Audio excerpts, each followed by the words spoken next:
आप्पा सांगा मला तुमची शेवटची इच्छा काय होती ते. अरे शिवा येडा खुला तू लगा दगड कुठं बोलत तू का. अरे शिवा आठव जरा, तुझा बाप तंबाखू खाऊन दारू पिऊन कॅन्सर होऊन मेला आणि आता तू बी तेच करतोय.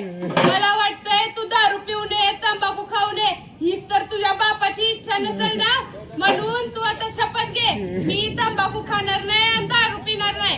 मग बघ कावळा कसा चटकन का शिवल बघ. बरोबर बोलण्याची बाई. सत्यानं झाला तर तंबाखू आणि त्या मिश्रीचा आजपासून डावी मिश्री लावायची सोडीन आणि सुनाला बी सोडायला लावीन. लाईन वांगाळा निघाली की तंबाखू नावाची अवदसा हिला घातलं चुलीत. यमुनाबाई पाटलीन म्हणतात मला बी. आज सांच्याला शिरप्याला सांगून दवंडी द्यायला लावते साऱ्या गावात. जर कुणी गावात तंबाखू खाताना आणि ऐकताना दिसला तर त्याला तिथंच धरून ठोकला.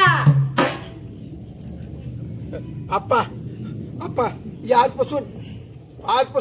आजपासून मी तंबाखू काही सोडली आधी आणि दारू बी प्यायची सोडली. आप्पा आज मी आणत चालूय पण माझ्याप्रमाणे मी गावात कुणाला बी आणत होऊ देणार नाही. आप्पा कुणाला बी आणत होऊ देणार नाही.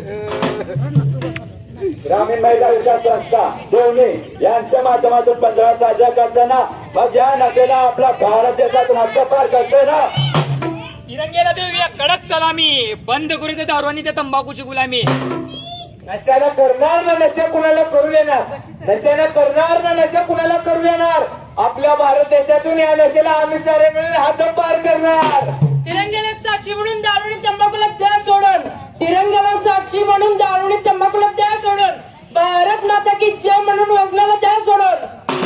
प्रीत जहाँ की रीत समा, रीत जहाँ की रीत समा, हम गीत उसी के गाते हैं. भारत के रहने वाले हैं, भारत की बात सुनाते हैं. भारत के रहने वाले हैं, भारत की बात सुनाते. अहो स्त्रीला येथे नादर न मान तरी म्हणे भारत माता महान. अहो सगळीकडे डॉल्फिन असतील त्याचेच थैमान. वासनाकांडांच्या गर्दीत भारत झालाय घाण. कारण एकीकडे आपला भारत देश चंद्रावरती पाऊल ठेवतोय तर दुसरीकडे आपले सासू सासरे सुनेला जिवंत जाळत आहेत. अहो जेव्हा आपले कर्मच आपल्याला नरकात नेत असते तेव्हा चितीवर बसून घरी भरायची नसते. अहो जेव्हा पुढच्या स्टेज लागते तेव्हा मागच्या बोट घ्यायचा असतो. अहो म्हणूनच म्हणतोय चितेवरचा अंगार हा क्रांतीसाठी शृंगार असतो. तर चला मग बघूया या नाटकातून. टिंग टॉंग टिंग टॉंग टिंग टॉंग. अरे कोण आहे का नाही घरात? समजी मेली कुठे जाऊन जरा कोणतर दारू उघड्या. टिंग टॉंग टिंग टॉंग टिंग टॉंग. अरे सकाळ कोण म्हटले? अरे यार तुम्ही या की भैया. चल रे भैया पार्टीला दुनियाचा उशीर झाला. यार भाई आलो 2 मिनिटं यार. आलो. अगं आई माझे बुट कुठे आहेत? विचार की त्या तटवीला. अगं भावाने कुठे कर आली का? अहो हे घ्या तुमचे बुट. हा एकात बुट आहेत. पॉलिश कोण जबाब करणार? परत जर मला असं बुट दिले ना बघ मग शेटर पाहिजे सगळा माझा मूडच गेला. म्हणून तुला अगोदर बसलेलं म्हणायचो बाईक कुणाचे असते डोक्यावर करायचे नसते. आता बघा त्याचे परिणाम. तर काय अगं भवाने भरलेल्या घरात रडायला काय झालंय? तुझा माहेरचा कोण गेलाय का? नका होय साहेबाचं म्हणू. तिचा बाप म्हणला होता लग्नात 5 लाख दे म्हणून. दिला किती? 50,000. या काळी बाई सगळ्यांच्या घरात बांधला. वाटलं होतं भावाच्या घरला वंशाचा दिवा घेईल पण झाली मुलगीच आधीच मी बिन लग्नाची आणि त्यात आणखी एक ही भर. अगं भवाने धुना बांधली कोण तुझ्या माय बापला लावणार आहेस का? आई साहेब जर म्हणायचं तर मला म्हणा पण माझ्या आई वडिलांना काही माहित नका. बघितलं का? गाणं बघून आली तिक्कट झाली. तिची जीभ कशी चुरू करायला लागली. थांबायचं काटाच काढीला माराच.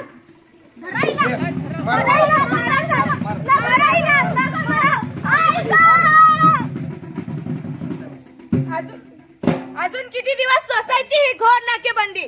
अजून किती जणांनी द्यायचं त्या हुंड्यासाठी बळी? अहो ती पहा स्त्रीची अवस्था किती केविळवणी झालीये. अरे माझ्या ह्यात मैंने मुद्दा बादची गर्जना केली.